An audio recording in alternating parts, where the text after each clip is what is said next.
So my favourite genre to write, well, it's a term I would call strange stories, which is a bit of a catch-all that would cover ghost stories, anything supernatural, anything unusual and weird, anything out of the ordinary is my favourite area, definitely. Getting into the arts was a long journey for me. I was always interested in particular in film and television, but when I was young, I wanted to be, it was special effects that first caught my eye. I wanted to be a special effects man. And then I used to be involved in drama a lot at school. I used to be in school plays, but I didn't think about myself as being a writer. And after I left school, I went to art college with a view to going on and doing a film production course. And when I was on that art foundation course, I sort of discovered that I could write. It was other people telling me, because the projects I was doing had writing in, and people kept saying, "Oh, that's really good, oh, you should write." Read and read and read and read. So particularly if it's fiction that you're interested in writing stories, that is the education. The more you read, the more you learn, because as you read each thing that you read, firstly, two things: you find out what you love, and that's the most important thing, is to find out who is the writer that speaks to you, what's the kind of story that speaks to you, what's the thing that you're really, really passionate about, not just like a little bit, but absolutely love. And the only way you find that out is by reading a lot. So that means going to the library, taking out piles of books, and and asking for books for presents when it's birthdays or what have you.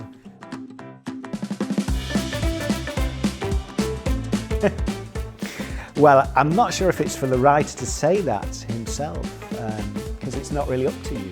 It's that part of the joy of doing it is you put it out into the world, and then when it goes well, it tends to take on a life of its own. And so there's definitely things I've done that have connecting with audiences, and so The League of Gentlemen, which is the comedy show, that was the first thing that I did, that found its audience, and it was an audience that really, really liked it. And I know how much that audience did like it, because when we do live shows and things, they would come and tell you.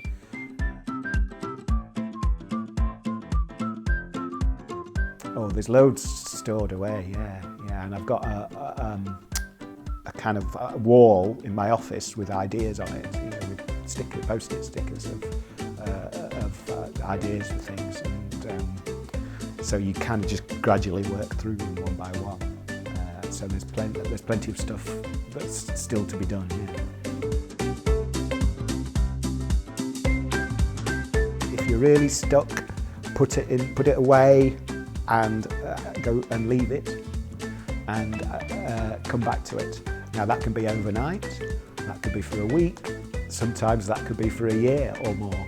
And you will find often the thing you are stuck on will have solved itself when you're not thinking about it. Because one of the magical things about writing is a lot of the work is done when you're not thinking about it. It's done by your unconscious mind, and you want to build in to your how you work time for that to happen. So if it's in the short term, I'll just go for a walk, and sometimes if I go for an hour-long walk, I'll come back and I'll have got over the difficulty, or leaving it for longer, for days, weeks, or indeed months, if you're able to. That can solve the problem too. So the trick is not to think about it. The trick is to go off and do something.